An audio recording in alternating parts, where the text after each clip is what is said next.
सुनाच बेटा के बिना अंगनवा ससुर गर्दह मारे सजनवा। सुनाच बेटा के बिना अंगनवा ससुर गर्दह मारे सजनवा। अलिया है मैया तोहर मंदिरवा हो, अलिया है मैया तोहर मंदिरवा।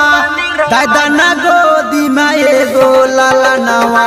सुनाच बेटा के बिना अंगनवा ससुर गर्दह मारे सजनवा।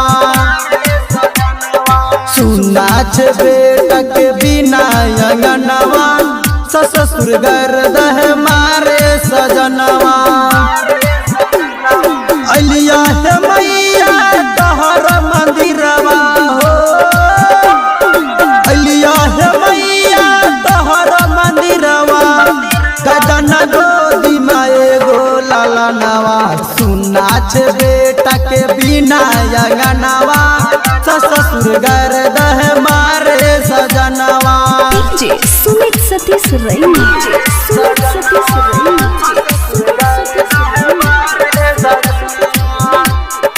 Mix by Balabhadra Singh, Balabhadra Singh. बेटा के बिना हमर कानो चैन है, बेटा के बिना हमर कानो चैन है। गोतनी नंदी सबे हमरा कहै छै डाइन है। दशहरा महीनमा गुंजल जय जय हो, दशहरा महीनमा गुंजल जय जय। दई धन गोदी में एगो लालनवा।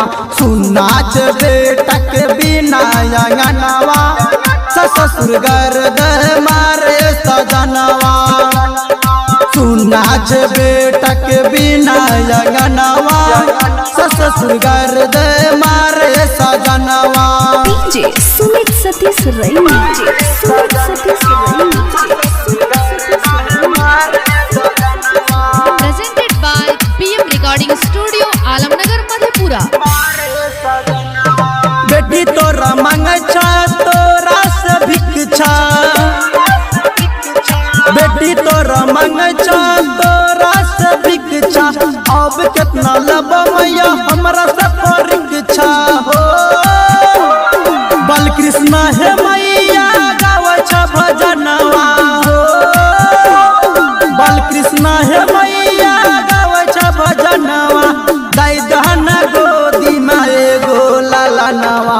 सुनाच बेटा के बिना अंगनवा ससुर गर्दह मारे सजनवा। सुनाच बेटा के बिना अंगनवा ससुर गर्दह मारे सजनवा।